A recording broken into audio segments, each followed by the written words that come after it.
While the story was disappointing, I still enjoyed it. So let's talk about the gameplay. Keep in mind, this video contains opinions, so don't get triggered if you disagree with me. Don't be like this guy on Blue Rush's channel. Seriously, I'm not allowed to like Forces, yet you have the right to say it sucks?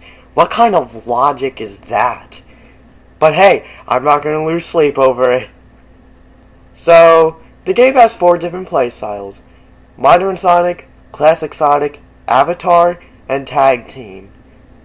I think I'll start with the worst of them all, Classic Sonic. So, Classic Sonic. I actually like these levels more than the ones from Generations. I didn't really care all that much about Classic and Generations. Sky Sanctuary and Speed Highway were the only levels that I really liked. And I guess Rooftop Run was cool too. But in Forces, I honestly think that all of these levels are good. But I'll talk about that later. Obviously the physics aren't up to par with the Genesis games, but at least it's better than what was in Generations, where if you curled into a ball, you lose all of your speed instantly. Speaking of that, that's really the only way to make him move fast in this game. Because for some reason, he has the speed cap from Sonic 1, but like I said in my Sonic 06 review, I could care less how fast Sonic is. Just as long as the levels are fun, I'm happy. And I'll take the classic Sonic levels in this game over most of what's in CD. I'm honestly not a huge CD fan. In fact, I think Sonic 4 is better than CD. Classic Sonic's levels have more platforming involved in them, and I obviously don't have a problem with that. One more thing that I would like to mention is that Chemical Plant has sections where you go underwater, but it's kind of like Hydrocity from Sonic 3 and Mania, where you can avoid the water, which I like, but the amount of breath that you get is just pathetic. You only have about 7 seconds, and then the timer starts going. I think the only reason why Classic Sonic was here is because Generations was successful. I think Stephen Knox made a good point in his review, where he said that instead of having Classic Sonic, we could have had a playable Infinite. Sure, the story would have been different, which may have been for the better, and they would have had to have come up with a different playstyle, but I think it would have been worth it. When I first saw the teaser for this game, when they said even heroes need help, I thought, oh hey, are they gonna bring back Shadow and Silver? Maybe even Knuckles? But then Classic Sonic showed up and I just facepalmed. Let's just move on to Modern Sonic already, because I don't think that you want me to talk about Classic Sonic for an extended period of time. So, judging by the trailers, Modern Sonic was gonna play like Generations, right? While I see some Generations influence, I get more Colors and Unleashed vibes. In fact, not even that. This game reminds me of Adventure 2. Huh. Maybe that's why so many people thought this game was mediocre. This game was basically, what if Sonic Adventure 2 came out in 2017?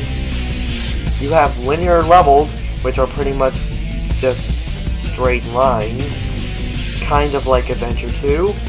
You have the dark new character, and levels take place on a tropical island, Eggman's base, in a desert, in a city, and in space. Not only that, but there's also a world map. Does this sound familiar? And no, I did not steal this from Stephen Knox. I was actually thinking about this right before he uploaded his review. So, I mentioned that Modern's levels are linear, which, of course, I still prefer open levels, but linearity isn't bad.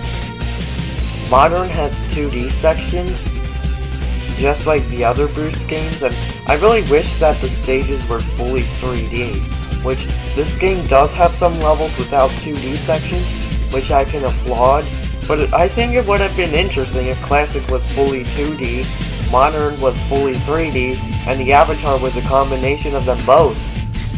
In terms of Modern's control, he pretty much controls like how he did in Colors, so everything that I said about the control in that game applies here, except for a few things.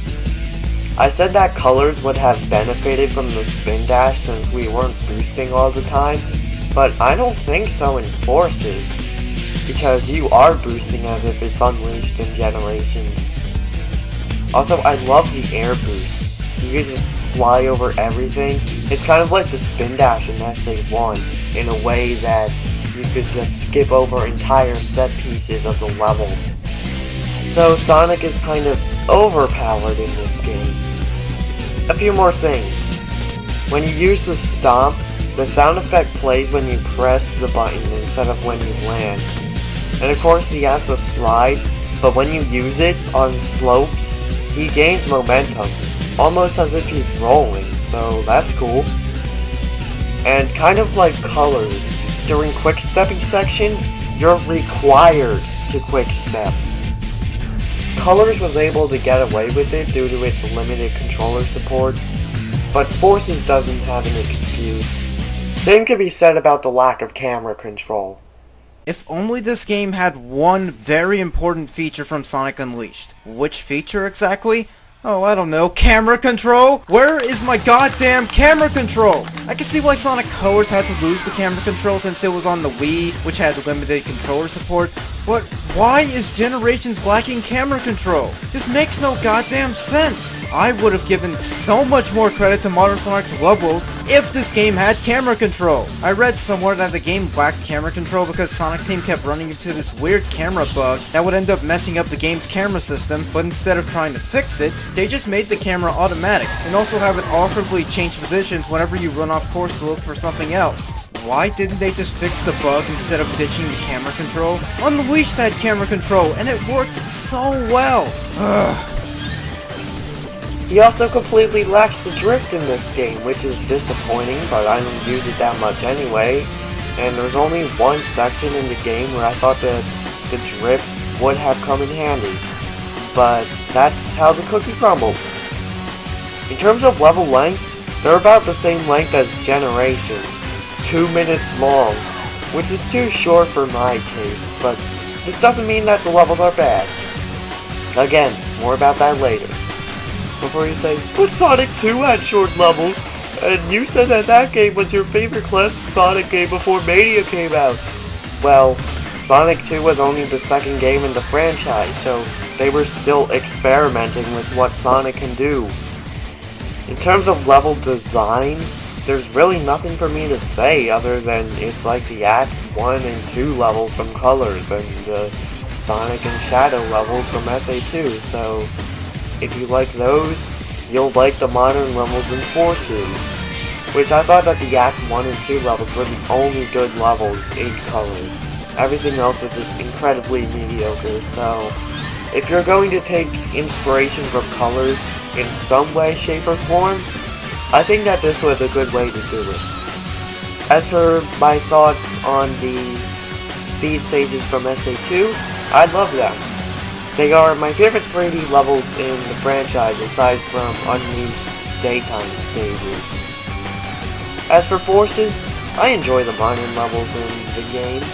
They don't even compare to the day stages in Unleashed, and I don't think that they are as good as the modern stages in Generations, but they are better than the Act 1 and 2 levels from Colors.